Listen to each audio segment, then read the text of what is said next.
Where can you find a Baroque-style 17th century mansion, an ancient parkland, and a top movie and TV filming location? Well, look no further than Dyrham Park.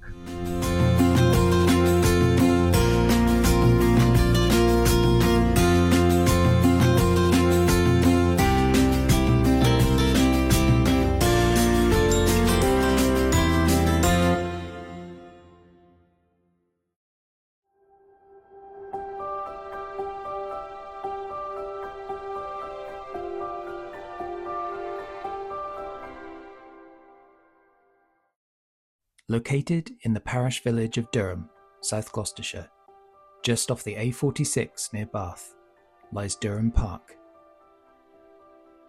Owned by the National Trust since 1961 and boasting 270 acres of parkland, with its stunning views of Wales and the River Severn, the park features a quintessential 17th century English mansion house, nestled in the estate like a jewel in its crown.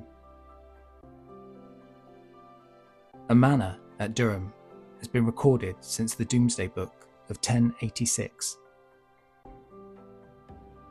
It was in 1511 when Sir William Dennis, High Sheriff of Gloucestershire and personal attendant to Henry VIII, was granted the licence to empark 500 acres of Dyrham.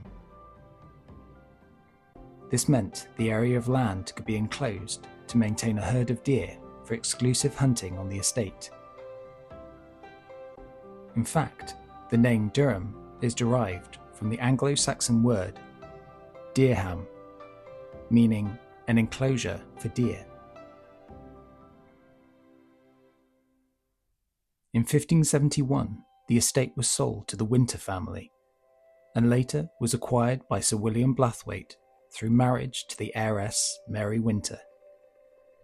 And it's really Blathwayt's vision and development of the estate during the 1600s that we see today.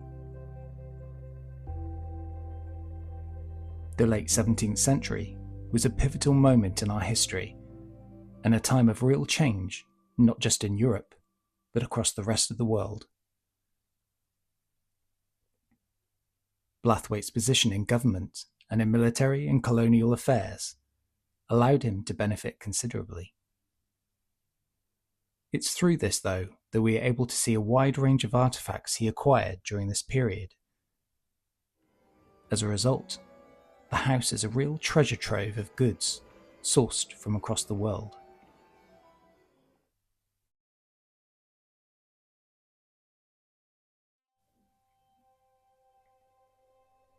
The collection includes a vast amount of Dutch delft ware, one of the largest in Britain. And through his contacts from the North American colonies, a large amount of walnut and cedar wood was shipped over to create the staircases and panelling throughout the house.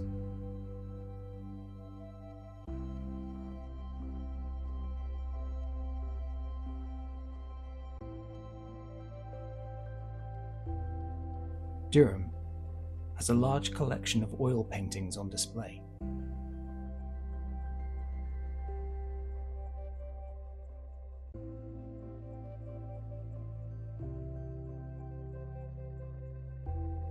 Just one of the many highlights going around the house, and probably my favourite piece, is the oil painting A View Through a House by Samuel van Hoogstraten.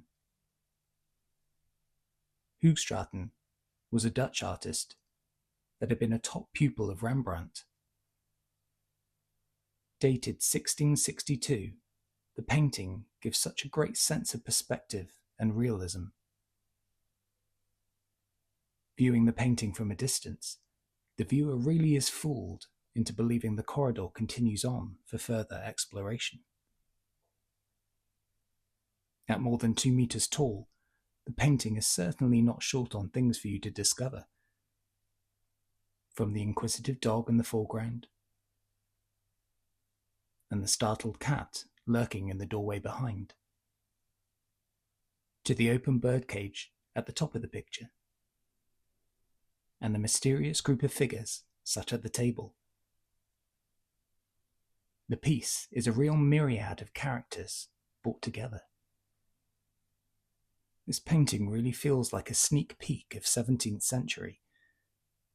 The house brought to life once again.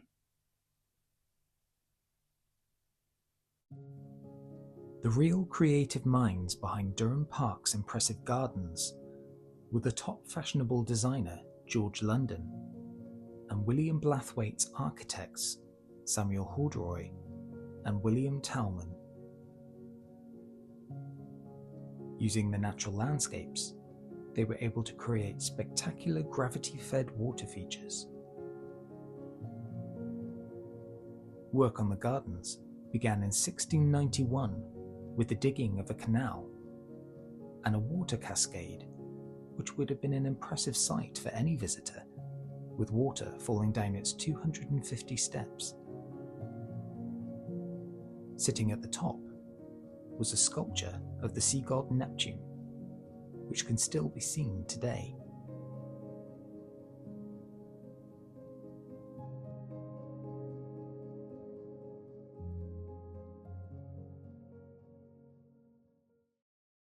The Orangery, which was originally built as a greenhouse in 1701, would have featured many citrus plants and would have been just one of the many ways in which William Blathwaite would have declared his loyalty to William III, Prince of Orange.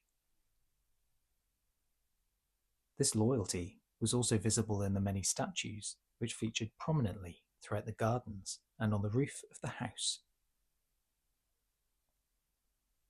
Original designs of how the gardens and park would have looked can be found in the Orangery during your visit.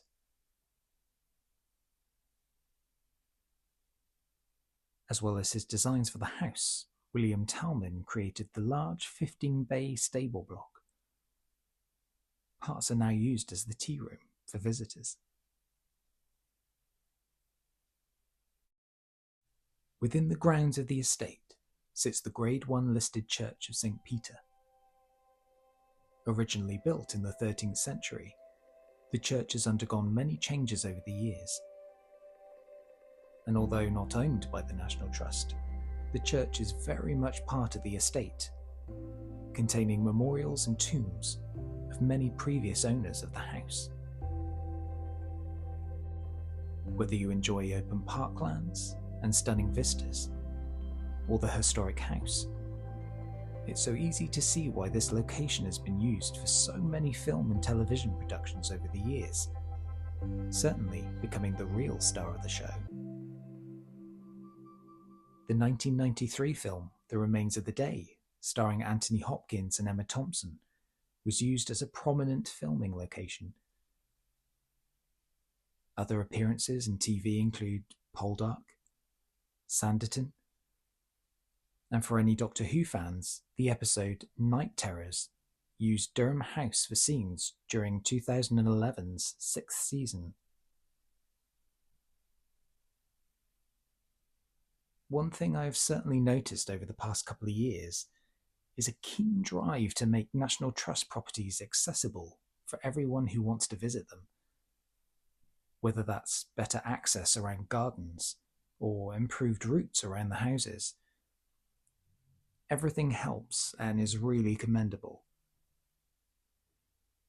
There is a bit of a walk from the car park down towards the house at Durham, but there are a couple of what look like brand new buses on hand to take visitors down to the house, avoiding that trek on foot for anyone who can't make it.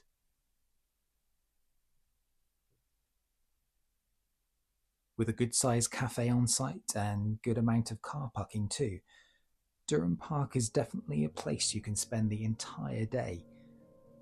A property that is for the ages and for all ages.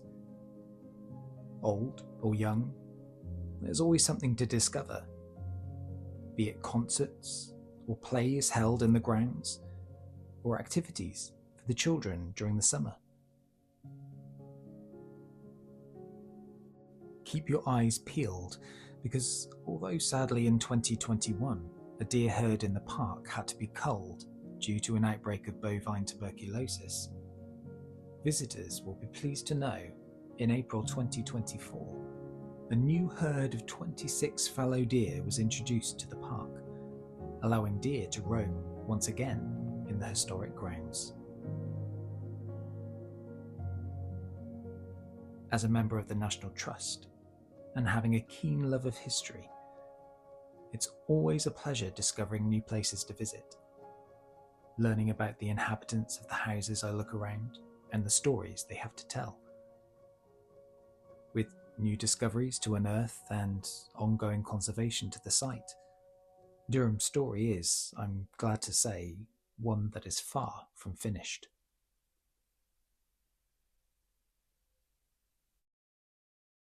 If you have liked this video or would like to keep up to date with any other content that I post, make sure you hit the like button and subscribe. Or please feel free to leave me a comment if you have any suggestions where I should visit in the future. Thank you for watching, and here's to our next trip.